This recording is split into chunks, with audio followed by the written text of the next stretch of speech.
semuanya udah gak sabar, tapi pastinya kita juga pengen kenal lebih dekat nih sama San. San, boleh gak nih kalian kenalkan diri masing-masing? Coba dari siapa yang pertama? Oke, silakan. Aku ya. Halo, selamat sore semuanya.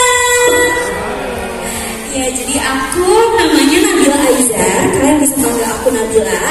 Umur aku tuh 20 tahun, tapi 5 hari lagi aku officially 21 tahun. Selamat ulang tahun. Ya, jadi aku tuh pertamanya ya, cerita sedikit kali ya. Jadi aku pertamanya masuk sebelum ini tuh aku sebagai professional assistant di salah satu perusahaan yang ada di Kabupaten Tangerang, Cikupa, tempat tinggal aku. Aku tuh gak ada niatan untuk ke entertain sebenarnya. Terus kayak apa namanya? Biasanya tuh aku bangun pagi jam 5 subuh, habis itu kerja, habis itu pulang kerja, nongkrong sama teman-teman. Terus pulangin itu berkali-kali sampai aku ngerasa bosen. Kayak kenapa ya? Aku di umur segini, aku kerja dari umur 18 tahun, terus kayak aku bosen banget. Aku pengen banget jadi entertainer, aku pengen nyanyi, aku pengen dance, kayak cita-cita aku dari kecil. Terus gak sangka tiba-tiba ada audisi Weekend Beginners lewat di sosmed kalian juga kan ya? Iya, terus kayak aku pertama iseng mencet ikutan audisi itu.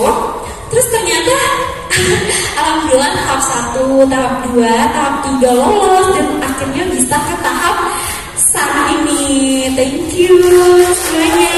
Nabila, terima kasih.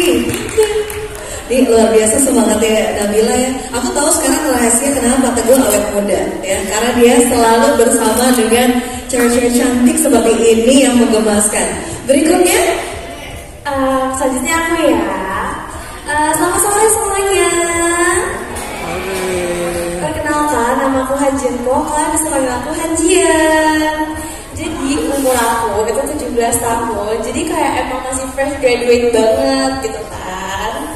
Nah, aku mau cerita juga nih kayak Nabila ya. Sebelum aku masuk di dunia ini, di dunia entertain ini, aku sebelumnya tuh I was just like a teenager yang aku tuh sekolah, tapi sekolahnya tuh online di rumah. Yang kayak ya udah aku bangun pagi, makan, sekolah di depan laptop, iPad, ya kan. Tapi sekolah sampai tidur kadang kan gitu. Terus pulang sekolah juga ya udah kegiatan aku gitu-gitu aja gitu. Terus gak lama setelah itu juga aku juga nemuin nih audisi Cherrybelle ada dia waktu awal ya namanya Cherrybelle 2.0. Terus habis itu kayak wah, I was a big fan of Cherrybelle back then when I was SD gitu, pokoknya masih kecil banget. Kayak I was a big fan of them. Terus dari situ kayak kayaknya ini adalah pintu masuk yang cocok buat aku, karena emang dari kecil tuh aku tuh pengen banget jadi entertainer. Aku pengen banget ada di dunia entertain seperti ini gitu. Jadi akhirnya aku daftar gitu. Terus pas daftar lolos di tahap 1, tahap kedua, tahap ketiga, terus habis itu kita masuk ke top 100 juga. Yang di situ aku tuh seru banget ya, karena itu akhirnya pertama kalinya kita tuh offline audition gitu. And it was held itu 3 hari ya kan, first day, terus aku dapet second day, terus kayak di situ tuh kayak kind of losing hope gitu. Cuman kayak melihat semangat lagi ya, semangat kayak aku dapat semangat lagi. Terus habis itu ternyata aku dapat lolos ke 50 besar, terus bareng yang teman-teman aku di depan ini juga. Terus habis itu di 50 besar itu kita kayak 3 hari ya training, terus habis itu bareng-bareng, dan terus habis itu kita ada kelas memasak dan lain sebagainya. Setelah dari situ masuk ke top 20 itu hal yang terberat menurut aku ya. Itu adalah poin yang dimana aku jauh dari keluarga aku yang sebelumnya aku 2 tahun di rumah aja di kamar gitu kan sama mami papi. Pas kata di top 20 ini tuh aku sebulan tinggal sama teman-teman aku yang kayak bahkan sebelumnya tuh belum pernah kenal Kak gitu. Jadinya pas kata di top 20 itu mungkin kalian semua penonton tahu yang ikutin aku dari masa audisi. You know how I survive. Kalian tahu betapa kerja kerasnya aku di sana. Terus habis itu betapa aku trying hard juga di sana. Teman-teman aku juga jadi saksi. Terus habis itu ada teman-teman kamar aku yang ngeliatin aku latihan tiap malam kayak oke, aku pasti bisa gitu. Terus pas setelah 1 bulan kita karantina, kita pernah garap kentang ya bareng-bareng. Terus habis itu kan itu juga itu adalah salah satu momen yang paling mengharukan, karena di situ kita tuh tidurnya di dalam tenda yang kayak tenda itu langsung ke rumput-rumputan gitu ya. Terus habis itu kayak malamnya baru pengumuman, terus kayak aku tuh di situ padahal sebelum itu aku tuh kayak udah kayak losing hope, kayak ya udah aku pasrah gitu. Cuman kayak ternyata aku bisa berada di sini gitu loh. Tapi ini semua bukan berkat diri aku sendiri, tapi kayak berkat teman-teman yang bermanfaat dan keluarga aku gitu loh.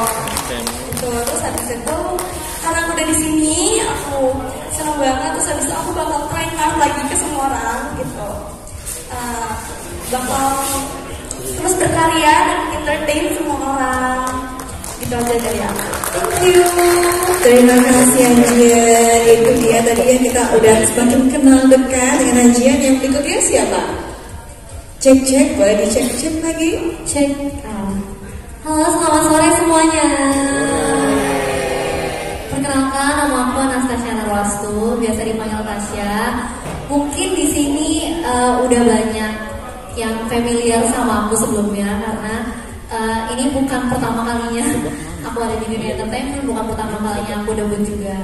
Kalau kita boleh kelas balik ya, pertama awal mulanya aku itu berminat gitu, punya passion di dunia entertainment itu awalnya tuh kayak orang-orang pada umumnya deh kayaknya. Kita mulai dari K-pop ya, kan banyak tuh, ada Blackpink, ada Twice. Terus aku melihat kayaknya bakat aku bukan di belajar deh, kayak aku gak bakat nih sekolah dan lain-lain nih.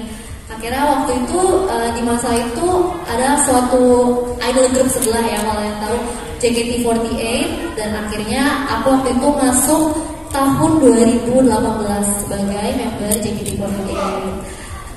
Singkat cerita, di sana aku berproses, di sana aku belajar menjadi seorang idol gitu kan. Tentunya dengan culture yang berbeda gitu, sama yang mungkin orang tahu K-pop, mungkin orang tahu dulu Indonesia, itu adalah a whole new culture yang aku pelajarin di sana. Dan setelah yang sama-sama kita tahu ya, pandemi kan datang menyerang ya. Pandemi datang menyerang, banyak income yang tersendat, banyak jalan yang tertutup, dan salah satunya jalan yang harus ditutup dulu sama Tuhan saat itu adalah aku harus berhenti dulu dari JKT48 karena ada restrukturisasi besar-besaran. Jadi ada sekitar 33 member yang di cut off, dan itu termasuk aku. Pada saat itu sekitar tahun 2020 awal, 2021 awal, 2021 awal kejadiannya. Aku merasa setelah keluar ada suatu pemikiran, mindset yang kayak apa mungkin hidup yang selama ini satu-satunya aku tahu nih, 3 tahun di JKT48, apa ini bukan jalan aku, apakah ini bukan tempat yang tepat buat aku, apakah ini suatu tanda gitu ya, mungkin Tuhan ngasih tahu, oh Tasya, tempat kamu bukan di situ, aku akan tempatkan kamu di tempat lain. Selama 1 tahun aku struggle dengan pengalaman itu, dengan pemikiran itu, karena bagaimanapun selama 3 tahun it's the only thing I know gitu kan. Cuma ternyata memang ada rencana Tuhan lah ya di balik semuanya. Sekitar bulan Oktober November akhir gitu ya, adalah terpampang si iklan Cherry Bell 2.0 nih mau buka nih gitu. Waktu pada saat itu pun aku bukan yang dengan langsung menggebu-gebu, oke, ini saatnya aku berkarya lagi, itu tuh enggak gitu loh. Karena masih ada suatu perasaan yang mengkonsum aku, kayak kalau misalnya aku nanti gagal lagi gimana, self esteem aku yang rendah, aku yang bertanya-tanya apa iya, dan itu bersamaan dengan aku yang lulus kuliah waktu itu. Jadi waktu itu mama juga mulai bertanya-tanya, orang tua, Tasya gimana, habis lulus kuliah mau kerja apa gitu kan, template pertanyaan orang tua kan, saya mau kerja di mana, mau ini gimana. Aku bilang, tunggu mami, biarin Tasya gumulkan dulu semua ini, biarin Tasya mikir dulu 1 bulan.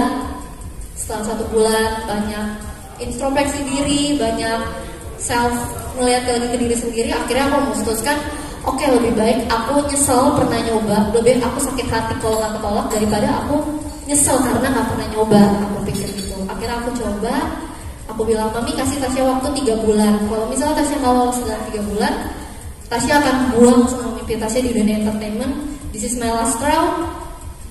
Kalau misalnya Tasya nggak lolos, Tasya akan kerja gitu. Tasya akan tinggalinlah semua dunia entertainment ini. Cuman ternyata memang jalan Tuhan mah ada aja ya.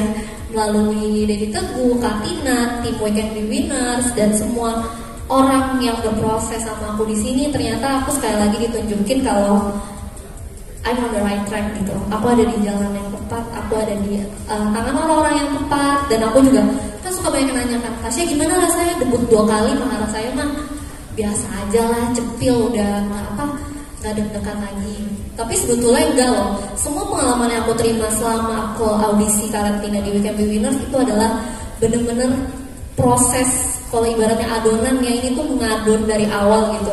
Bener-bener start from the scratch lagi. Aku kenal sama orang baru lagi. Aku bangun kepercayaan diri lagi. Mulai skill lagi dari nol. Dan akhirnya aku bisa ada tiba di sini. Bisa dengan bangga kembali nunjukin ke kalian, halo aku Tasya dan aku kembali lagi ke scene. Mohon dukungannya semuanya. Oke, terima kasih Tasya. Dan berikutnya siapa lagi? Atta. Halo semuanya, selamat malam.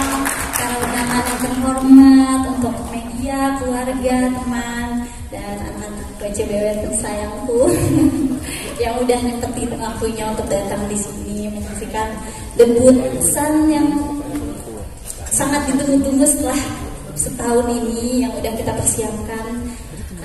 Perkenalkan nama aku Dewi Tantarendra, aku bisa dipanggil Atta, tapi bukan Halilintar. Dan aku mau cerita sih beberapa detail-detail mengikuti audisi Weekend Be Winners ini. Bener-bener aku tuh sebelumnya hanyalah remaja biasa ya, seperti biasa yang hidup di ibu kota, kuliah, berteman, bergaul seperti biasa, dan yang punya mimpi besar banget untuk bisa ngembangin nih bakat yang aku punya dari kedua orang tua aku sebagai penyanyi. Aku dapet bakat ini tuh dari orang tua aku yang emang aku pengen banget untuk ngembangin. Dan dari aku kecil tuh aku suka banget untuk ikut audisi, tapi emang kayaknya belum rezeki aja gitu.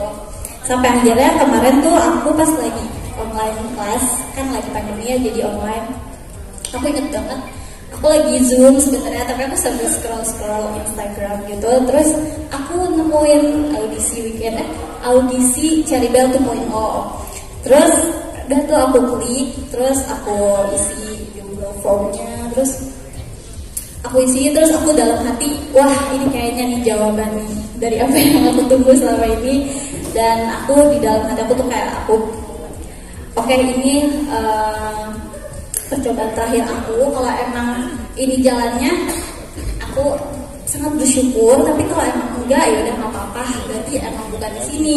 Dan aku bilang sama diri aku, ya udah nggak apa-apa kalau emang bukan jalannya, aku bakal tetap lanjutin hidup aku seperti biasa, kuliah, habis itu nanti lulus cari kerja jadi budak korporat aja. Tapi ternyata alhamdulillah banget semua berjalan lancar. Aku ketemu sama anak-anak WCBW yang lain, yang cantik-cantik, bertalenta semua, yang benar-benar aku selama 2 tahun itu udah gak pernah temuin lagi ya, karena kan cuma di rumah dan aku udah gak bersosialisasi. Terus akhirnya ketemu lagi sama anak-anak WCBW tuh kayak aku seneng banget ketemu lagi, bersosialisasi lagi. Tapi ada rasa takutnya karena kayak kan lagi COVID ya, jadi aku merasa aduh takut dia mau kayak ngobrol sama aku kan karena lagi COVID. Jadi kayak sebenarnya jadi agak ada jarak gara-gara COVID. Tapi lama-lama audisi Weekend Be Winners itu ngajarin aku lagi, ayo semangat lagi, kejar mimpi kamu. Dan aku belajar banyak juga di audisi ini.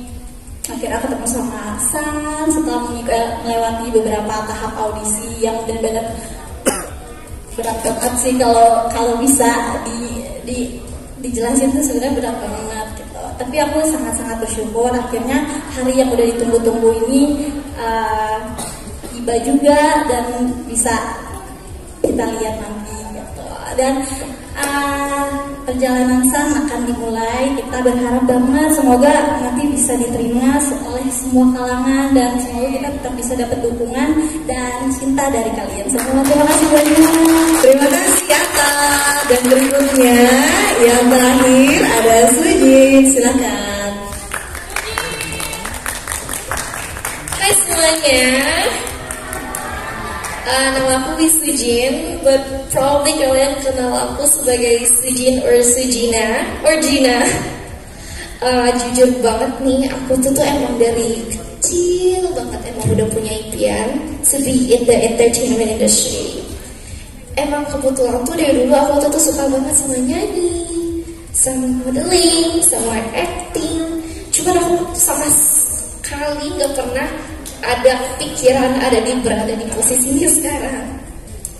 Terus habis itu kayaknya aku menjalankan banyak casting, banyak audisi, cuman pintu kayak ketutup semua.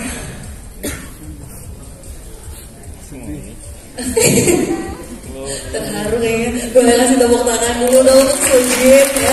Karena pastinya memang rasanya tuh hari ini campur aduk banget ya. Kalian bisa ada di sini melalui berbagai tahapan audisi dari 3.000 loh, luar biasa loh. Dari 3.000 sampai akhirnya mereka jadi 5 orang. Boleh dilanjutin lagi Sujin, silakan.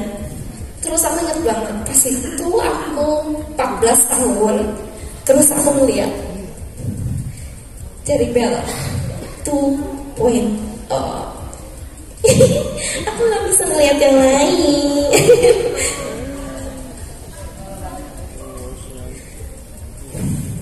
Terus habis itu kan aku ngejalan audisinya, cuman aku ngerasa kayak aku cuma doing for fun gitu doang. Kayak aku ngomong sama teman-teman aku kayak, aku bisa kok masuk, aku nggak gampang ini mah aku bisa. Misalnya aku di sekolah lama aku tuh aku terkenal sebagai yang kayak ini anak suka nyanyi, suka ini, suka itu. Kalau ada isi sekolah aku suka nyanyi gitu. Jadi aku kayak selalu kepedean gitu loh. Mungkin bisa dibilang overconfident kali ya. Terus pas aku lihat itu minimal 17 tahun, aku sih kayak gak apa-apa aku bisa kok. Padahal aku masih 14 tahun. Cuman aku kayak sign up aja. Terus aku kayak ganti identitas aku sebagai 17 tahun. Padahal kayak aku masih 14 tahun. Terus habis itu aku terobos-terobos aja. Dan kebetulan gak tahu kenapa bisa masuk di tahap terusnya. Terus awalnya nih pas yang karantina 20 besar, aku tuh udah tahu banget gitu loh, kayak oh no, aku setama sama orang-orang yang umurnya kayak beda jauh sama aku. Kayak no offense, aku kira itu kayak orang-orang umur 20 tahun tuh aku kira udah yang kayak tante-tante gitu loh. Terus ternyata masih muda-muda banget. Terus habis itu pas aku masuk karantina 20 besar, aku ketemu sama 3 orang yang sangat cantik. Aku nyebelin kadang, tapi sama-sama cantik. Terus habis itu kita ngejalanin karantina bareng kakak 20 besar yang lainnya. Terus habis itu awalnya tuh kayak seminggu awalnya tuh aku pede banget gitu loh guys. Aku kayak aku bisa kok. Padahal kayak pas minggu kedua tiba-tiba evaluasi aku 60. Terus aku cek. Terus aku kayak oh no. Terus aku ngomong ke mami papi aku. Terus kayak papi aku deh kayak kamu kayaknya gak bakal lolos, gak apa-apa lah. Udah kayak kayaknya gak bakal lolos. Tapi aku kayak enggak kok bisa. Tapi akhir-akhirnya kayak minggu-minggu terakhir aku ngomong sama papi kayaknya aku gak lolos ya. Kalau gak lolos ya it's okay ya gitu. Tiba-tiba tahunnya lolos. Tapi gak tahu kenapa. Gak tahu kenapa pas dipuntang pas pengumuman tuh kayak seneng tapi sedih juga gitu loh. Ini menggemaskan banget ya Sujin ini ya. Dia bisa loh nangis sambil ngomong, sambil senyum-senyum, sambil ketawa, campur aduk ya, seru banget. Apa lagi tuh Sujin? Ada lagi? Terus kayak pas dipuntang pas aku pengumuman aku lolos kayak aku seneng. Tapi kayak aku tahu kayak aku juga sedih karena kayak yang lain juga perjuangannya kayak jauh meskipun juga ada berat. Terus kayak aku kadang ngerasa kayak oh my god Aku nambahin ya. Jadi mungkin menyederhanakan omongan dia. Itu dari tadi lima-limanya ngomong sesuatu yang menarik. Mereka selalu berkesan pada saat pelatihan. Ini penting. Makanya tadi aku bilang ke Kak Bima kan, we can be winners to movement gitu. Ketika dia bilang dia percaya diri pasti lolos. Ini saya juga salut sama orang tuanya sih. Saya bawa mereka semua ke gunung. Literally gunung, bukan tempat camping, gunung gitu. Jadi isinya cuma alam, binatang sama mereka gitu. Itu diizinin sama orang tua suci, di situ dia belajar banyak. Dan disitulah dia mulai kenal alam, dari situ dia merasa mungkin this is life. Inilah hidup gitu. Hidup bukan bangun tidur, makan, belajar, kamar, bikin TikTok, tidur, bukan. Itulah hidup yang dirasakan mereka semua gitu.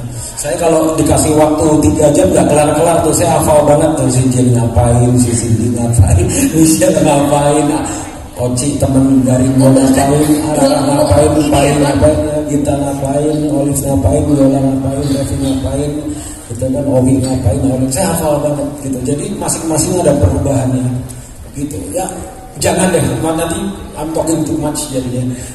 Gitu. Tapi seru sih memang ya. Jadi memang di sini kuat banget pesannya dari We Can Be Winners ini. Gak cuma dari talentanya aja gitu kan yang biasa, tapi juga gimana mereka secara mandiri gitu kan bisa lebih memperdalam lagi gitu mengenal. Mandiri dan mau kenalan sama temannya. Benar. Itu penting. Jadi penting deh. Iya. Bersosialisasi yang ringan itu penting.